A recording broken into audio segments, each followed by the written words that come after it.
This is Wildcat Dojo Conversations. Hi. We had so much fun with Lisa and Paul that we invited them back for one more recording. Hi, guys. Hi. Hey, Sensei. Thanks for being here one more time. It's our pleasure. And of course, we're all here. So I'm saying hi. And I'm saying hi, it's Jackie. Hi, everyone. It's Landon. So the other afternoon, after we were recording, we were brainstorming what subject would be a quick and easy search, and we landed on Kobudo weapons. I don't think quick and easy is the correct word. We were tired after this. We sure were. As always happens, when we started looking, it's going to take way more than one episode to get this job done. But we're going to start today, and we're going to see what happens. Us? I think it's going to be lots of fun. Who doesn't like talking about weapons? Well, those were our exact words. Who isn't going to want to listen about weapons? Exactly. So I think Sensei Jackie's going to start us out here. Well, Sensei, I think we should probably tell everyone that the word Kobudo, according to shotokankarate.ca, actually means ancient martial way.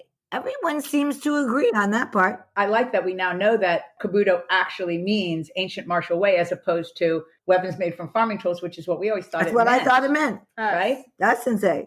So we're going to start off with a brief list of the weapons and a quick overview of each one. This info on the history I found on two sites. Black Belt Wiki, which I had never heard of, but I'm certain it's some sort of Wikipedia thing. Do you guys agree? Oh, must be. And karatekobudo.com.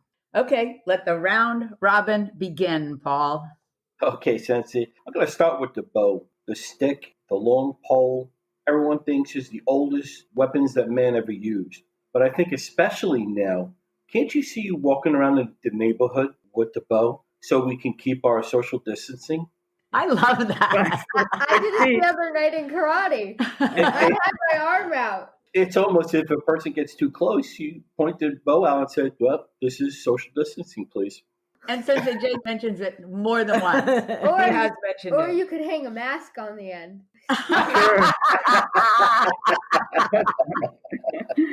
I also bring the bow when I'm walking the dog, in the early morning when the sun hasn't come up yet. It's a good mechanism to use just in case there's any stray dogs out there as well. So. Agreed. Sensei Jay loves the bow for walking the dog. After the bow, where are we going to go? Oh, I rhymed it. Okay. And there's the iku, the oar. Does that need any more explanation? I don't think so. I don't think so, but it causes me to have to say real props to Master Collegian for building such a beautiful oar kata. What are we going to? Hanbo sensei, Ooh. which is a half a bow and is usually about 3 feet long. A little aside for those who are in training, this weapon is on our bow tests. Yes, Hanbo is one of the questions on a That's weapons Sensei. test, so write it down. Okay, but I'll take the kama. Wooden handles with a sharp cutting blade on one end, and they're set at a 90-degree angle so that it looks like a sickle. Master Lasorsa made a beautiful kama kata. When you Yes. said comma, I thought you meant like COMMA. comma. Like in the air, I'm drawing a comma. Now that is funny that I had never thought of before. Could you make a kata out of the comma that one uses in writing? I was going to say you could use a comma to make a comma kata that's shaped in a comma. So you could make a big comma. That's like many different uses of comma. This is give me a karate comma. But I thought of kamakata like kamikaze, and I was blown away by the thought of it early on. Okay, so how about a weapon called the kua? It's an Okinawan weapon based on the garden hoe, which a hoe, just for the record, is a weapon. Yeah, a garden tool where you punch it against the ground to get the dirt to open up a little bit That's correct. for planting and weeding and whatnot. And how is that spelled? Kua, Kuwa. Oh, okay. And just a real quick there, you can search that. And there's a guy who does a kata on YouTube using the garden hoe. Clearly very Okinawan. Real interesting to watch. Okay, who's up? Well, I'm glad that I got the nunchuck because a nunchuck is 2 pieces of wood that are connected with a rope or a chain. And I love nunchucks, even though I hit my knee with them the other day. I have a really big bruise on my knee right now. Anyone who's ever used nunchucks has a bruise somewhere. Anyway, I have another one. It's called the Nunti bow, an Okinawan spear with hooks on the side. So kind of like a side? What a spear, though. That's true. And you know what? We should search that and try to put it on our Twitter feed because I'm not sure if the hooks go towards the spear side or if the hooks come back around like a fishing hook would. But I do love a spear. I do too. I'm a fan of spears. And I got the feeling that with this spear, you might be able to hook it on the side of a boat. I don't know. So this is something we can look up. Okay, Lisa, it's your turn. What are we talking? Finally, one I'm familiar with, the sai, which means pride, truncheon, or short sword, and you'll recognize it from the Ninja Turtles. It was Raphael's weapon. Love the sai. Us. And another one that I'm not as familiar with, but I like very much, is the 3-sectional staff. In Japanese, it's called the sensetsuken. Well, I got a really cool one, Sensei. It's the surgeon, the Okinawan weighted chain or rope. I read that it started as a rope with a rock tied to the end. And then it developed into this weight on one side and a spike on the other. What a great, awesome weapon that is. You can get them off balance and then come with the spear or the spike on the side of it to end it. I love it. That's good. We're getting graphic, aren't we? I mean, but, it's a perfect way. It's a weapon. Okay, where are we headed, Lisa? Let's get back to sticks for a minute. The tamba, a very short staff. Size of a baton, sounds like what we call the eskrima sticks. That was one of my favorite katas. Was it? Yeah, I like the eskrima. I agree. It does sound like an eskrima stick. I didn't do a lot of research on it yet. We will when we do our stick episode, which is coming up next. I know that sounds funny, right? Okay, and then finally, there's the tonfa. We are taught that the tonfa means handle. When Sensei searched it, it didn't say what the word actually means. It just described the weapon. It's a short stick, 18 to 24 inches, with a wooden handle set perpendicular about 6 inches from one end. And isn't it also known as the PR 24, the modern version of it? That's not exactly the same one. Okay. But even in the Demura book, I did not see that what tonfa actually meant. Oh, see, now I didn't know that. Good for looking there for me, Sensei Jackie. What do you have? I have one of our favorites. Who doesn't love spear and shield combination? And it's called a Tinbei Rochin. I love it. I love it. We even build a little sword and shield game using our small punching bags and noodles for the kids to play with each other. They love that game. I remember that. Man, I miss the dojo. I know. Every other sentence we say that. Okay, I'm finishing it off with the Teko, the Okinawan brass knuckles. Again, every time I'm giddy with joy with every one of these. I'm not sure what that says about me. Look, just naming all these weapons made me A, happy, and B, literally half our episode is gone. That's it. Wow. Do you think the listeners knew all of those weapons? I don't think so. I At least didn't. I didn't. I'm sure that they'll tell us on our online platforms everywhere at Wildcat Dojo, Facebook, Twitter, our website, YouTube channel. You can send us an email at dojoconversations@aol.com and leave us a message at 954-350-1915. You can always email your message to our email address as well. And we like audio messages because we can lay them into our episodes. So start leaving us audio messages at Dojo Conversations. They're fun. Are we moving on to history? I hope so. And in that, is Sensei Jackie starting us out? She surely is.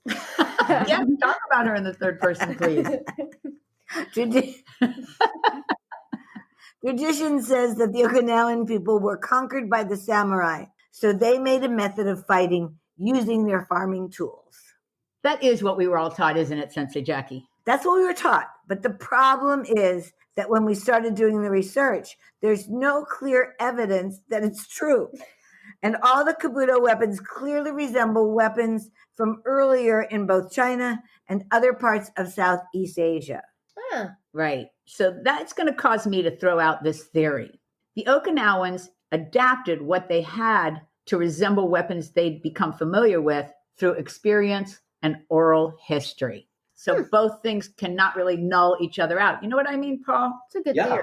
absolutely. I don't know if I took this to the next step, but I even took it that we adapt as people in our own houses and look around our houses to see what could be a weapon if we needed to use it. So each corner of the house is either a broomstick that I have going on, or something that could be used as a weapon in each of the rooms. So I don't know if that's relative to the Okinawans adapting to their new environment and Totally is. we adapt ourselves. You know what I mean? And we are big proponents of something by every door and window. Us. Yes, right. I remember Sensei teaching us that. Yeah. Okay. I think you're up, Paul. Yeah. What we did learn with the Kobudo is the Okinawan Kobudo is actually its own martial art based completely on the use of some of, or maybe all of the weapons that we mentioned today. And in our style, we use short sticks, bows, sai, and nunchuck as cues, which is from white belt to brown belt. And as black belts, they can learn the or, kama, and tonfa. Sounds busy. Us. And I'll give a little piece of trivia to the non-karate people. A cue is from white belt to brown belt, and a dan is all black belts. So there you go. Good one. Okay. Going back to the Okinawan Kobudo style. Each weapon has a kata based on its use, and some of the katas have been passed down for 200 years. Wow. Some of the coolest classes that we had at the dojo was actually learning a new weapons kata. Yeah, everybody loves that. That's fun. Yeah. It really is. Until you have to remember it. Until test day, right? That's it. So going back to history, Lisa, I think you've got something. Yes. Did you guys read that the oldest documented history for Kobudo is around 1762?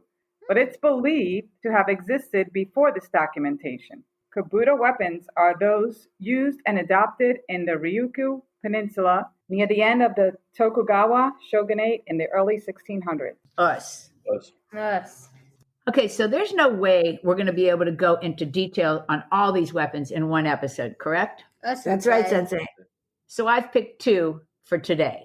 The nunchuck, of course. Of course. I think I'll put it in the title.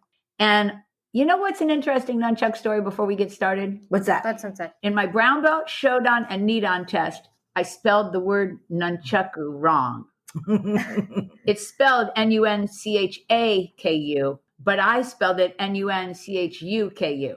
I spelled it wrong so many times that Sensei Peg actually phoned me and said, I'm so tired of seeing this spelled wrong. You've got to fix it. Like it really bothered her eye. I said, I'm so sorry. I'm so sorry. I had no idea. Isn't that hilarious? Hilarious. Funny. I know. And the other weapon I'm going to bring up in today's episode is the one that really caught my attention, the teko, or the Okinawan brass knuckles. Ah. So with that bit of history behind us, let's move on to the nunchucks. Landon did all the heavy lifting on the research for this weapon. Thank you, by the way. Thank you. It was fun. He told me that he used kcpinternational.com, centurymartialarts.com, NBC News through NPR.org, which sounds like a very grown-up site to me, injury.laws.com, and then my favorite that he picked, landonsbrain.com. So why don't we start out with everything you got from landonsbrain.com? Okay, Sensei. So, from landonsbrain.com, this is just what I remembered. This is a weapon that we use in our style, Yosegoji Federation. The nunchuck was used by police as a crowd control weapon. This weapon is only used from third cue up, so brown belt. Exactly. The hemo is the part that connects the two sticks together by either chain or rope. There are many different designs of the nunchuck, including round and octagonal, and they come in foam for practice, wood, and metal. And, oh, one more I forgot. This is one of my favorites. How could I forget? Master Collegian and Joe has taught police how to use this weapon. Not only in all over the United States, but also in the South America and Central America. Wow. They traveled a lot with those seminars. That's pretty cool. That was awesome with landonsbrain.com, wasn't it? Pretty good brain, Sensei. Thanks. Okay, you're going to pick it up right there for me, Sensei Jackie? Sensei. You know how when we investigate origins, the facts are always a little bit sketchy? Yes, I do remember that. Well, no one really knows the origin. KCP International says that the nunchucks were from Okinawa, but there's no evidence to prove it. Weapons like the nunchuck spread throughout Asia, Japan, Korea, and India, and probably around the world. Interesting. The actual word nunchaka comes from the Japanese Ryukyuan language, which means flail. So most theories say it found its origin in flailing rice and soybeans. Like we need another theory. There's one that says it came from a wooden clapper called the hayoshiki that's used to warn citizens of fires and danger. I thought that was cool. I thought that was When cool I too. saw that, I was like, oh, I gotta put that in. So I guess what we've learned from history is that it isn't a bad thing to archive. Yes, Because then That's at least right. people know when you got the idea, if not the idea itself us. became known, right? Us. Okay, let's do some fun facts. Sensei, I'll go first. People think the nunchuck became super popular because of Bruce Lee. So let's go this way. Are we Bruce Lee fans? I am. Us, yeah. the big I'm a boss. fan. Landon's Mine going to have to have a Bruce Lee marathon. He doesn't have a background. I don't know the name of any other movies other than Enter the Dragon because, That's the one you know. that's the one I know, and it had the basketball player in it. How about But- you, Paul? But the coolest one, and you have to watch it, is the big boss. There is an ice factory scene that is totally impromptu, and legend says that that whole script was unscripted, and the fights that were actually happening, they kept on filming during the whole thing because it was a true fight. So, Wow. Cool. I'll finish with this one. People say that second only to the katana, the nunchaka is the most famous karate weapon. By the way, it is the weapon found everywhere, far and wide. I'm taking a breath right here. Oh, yeah. Landon was so complete that he went and found some of the law about the nunchucks, and I'm sure people would be interested. Aren't you guys? Yes. But people ask us about the law and nunchaku Yes, they all do. the time. Yeah, I was always curious about that. In the United States, nunchucks vary in legal status from state to state. In Massachusetts, Arizona, New York, and California, not only you can't use them, but just possession of them is illegal. For example, in California, the penalty for owning them is imprisonment in a county jail not exceeding 1 year or in the state prison. You are also not allowed to have nunchaku in the United Kingdom. Okay. On the other hand, I really like this. A police department in a very small town in California deployed nunchucks to every police officer after they had some fallout about tasers. And the police chief hopes that it could help reshape public opinion about police use of force. I thought that was interesting. I think it's very interesting. It's very interesting. And when you read the book by Peter Urban, The Dojo, he talks a lot about how police should be trained in nunchucks to control Alternatives to deadly deadly force. And Yeah. when Joe Hess and Master Collegian taught them, they taught alternatives to deadly force. And Yes. just to finish this part off, Joe Hess has a book. I believe it's called Nunchuck in Action. I believe it is. And I'm sure it's on Amazon. So his name is easy. Joe Hess, Hess. All right, here at the end of the show, we're going to pick up with the Tekko as the final weapon for today's episode. I just think it sounded so fun. You know what I mean? Yes. It is the early precursor to the brass knuckles. Along with the sites that I've already mentioned, I also used a site called tofugo.com. And I also found an article in Black Belt Magazine from March of 2016. So let's finish with that big bang. Start me out, Lisa. Okay, Sensei. Tekko translates to iron hand and was also given the name knuckle duster. I like that one. yeah, that's classic right there. Right? I'm adding to that. It has been said that the Tekko were originally made from two metal horseshoes, or they are made from the stirrups of saddles. That's the part that you put your foot in. They don't know which one's true, but I think both things were happening. Did you guys know that some sources say that the Yawara came before the Tekko? And the Yawara is also known as a power pack. It can be a small stick of wood or metal that you hold and you put it in your fist to create more power. But wait, there's more! I love it. There's a style called Ruku Kobudo Teshinkin that has a Tekko kata called Maizantono Tekko. You can Google it.